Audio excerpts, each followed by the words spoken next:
I mean, Kimbo Slice,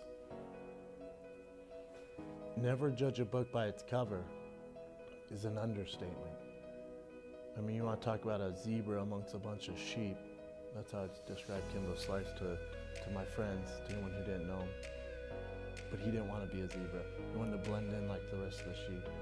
But goddamn was he a zebra. And he ran with that title and did some amazing things. So I just think the whole way it went down with him passing and how surprising it is, you know, at 42, it's such a shame, man. And my perception of Kimbo Slice before I actually got to know him was he was the toughest guy at the barbecue. He was, you know, this thug scrapping in the backyard for money, didn't have a lot of technique. You know, he was just this hardcore dude that wore gold chains and looked the part, but if he got in there with a real fighter, he was going to be in trouble. I had a unique first experience with Kimbo Slice, aka Kevin Ferguson, as I knew him. He was on the Ultimate Fighter 10, which was a surprise to me and I think the other 14 guys, because Dana, before Kimbo walked out, built it up like, man, this next guy, you know, who comes out, everyone's going to know him. Everyone's going to notice this guy. Everyone's going to know who he is. And they really hyped it up. So you see in the video, when Kimbo walks out, I make the comment, F that guy. Forget that guy, F that guy. And not because of Kimbo as a person or anything like that, because I thought Fedor was going to walk out, the best heavyweight of all time. The way they hyped it up, I thought Fedor was walking out. So as soon as they brought out Kimbo, I thought, oh, come on, this is a cakewalk, F that guy. And, you know, they say never judge a book by its cover, and god damn are they right. I was so wrong about Kevin Ferguson. Boy, was I wrong. Right away, we went to training. As soon as Kimbo got on set, they separated us into two teams and we went to training. And I just remember Kimbo, instantly I was drawn to him and we connected right away because he was a nice guy. You know, I've always been a guy who, I say what I think. You guys know me by now. I'm always a guy, if I'm thinking it, I say it out loud. I never hold anything out. I never hold anything in. I always wear my heart on my sleeve. And so when Kimbo walked in, remember, it's 15, with Kimbo, 16 of the best heavyweights in the world vying for a UFC contract. So there's a level of competition. Well, already when Kimbo walks in, I don't care who you are, Roy Nelson, Fedor, Chuck Liddell, whoever you are, Kimbo's more famous. He walked in right away. He has an X on his back. He's more famous than everyone. I want what he has. So when I lashed out like that, it was just, and I can sit here comfortably now, it's jealousy. Of course everyone wants what Kimbo had. So I think we thought he was a legit fighter. Oh, we couldn't be more wrong. God damn it, he was the most, he was the modern day Jean-Claude Van Damme from Lionheart.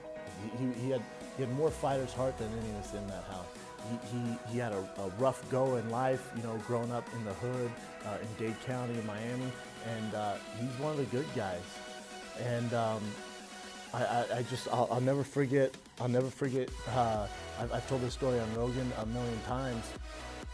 It was the semifinals, biggest fight of my life, still the biggest fight to date. I was fighting Marcus Jones. You win that fight, you make it to the finale. Before that fight, Dana White stops the car with the 4 remaining fighters in and goes, whoever makes it to the finale, I promise you, you're gonna be a star. This is the biggest fight of your life. Act like it. If you guys make it, it's a big deal. So we had that pressure on us. So that night I'm sleeping. The rest of the house is partying. You know, they have no skin in the game. They're doing their thing. And I'm sleeping on the ground. There's a bunk bed, but the bed was too small, so I'm sleeping on the floor. And I'm in my underwear, and it's probably 3 in the morning. You know, my nerves, I just fell asleep, thank God. It's hard to sleep before a fight. And I hear a group of guys, I can hear some yelling downstairs, I hear a group of guys, they come into my room, and I thought I was sleeping, because Kimbo's going, yo, Schaub, wake up, dog. Wake up, man. And remember, this is 6 weeks in the house, so we're all very close, we all know each other. He's going, wake up, dog. And I'm like, ah. Am I dreaming? Is that Kimbo Slice telling me to wake up in the middle of the night? And he goes, they're talking about our people. Now, we've had conversations for hours every day. For whatever reason, my ethnicity never got brought up. He assumed I was black, I guess. So he's going, wake up, dog. They're talking about our people. And I'm like, what the hell are you talking about? He goes, yeah. I'm not gonna say the guy's name. Blah, blah, blah. Is saying some racist stuff downstairs, man. He's talking about the Aryan Nation, blah, blah, blah. Let's go whoop his ass. And I thought, just because I like Kimbo so much, I'll go help you. I'm not racist in the least bit, and I told him, hey, Kimbo, you know I'm not black, right? And he went, really? Yeah, man, I'm not black. He went, damn, that's crazy. All right, dog, you got a big day tomorrow. Get some rest. And he leaves, and I hear him tell the guys, that's why I love Schaub, man. You can never tell what he is. So I'll never forget that, man. Our fascination comes with Kimbo because he wasn't supposed to, there was only supposed to be 15 minutes of fame for that guy. That wasn't Kevin's plan. That wasn't Kimbo's plan at all. Kimbo decided to use that as a platform, get out of this rough situation he was living in, and make something for himself. And oh yeah, he's a family guy. On top of all this, whatever you've heard about him, he's a family guy. 6 kids, Rick Swear's kids. All he talked about was his family. So I just, you can't come up with this stuff. Hollywood can't write this stuff. So now please, remember, Kimbo accomplished all this with a chronic heart disease.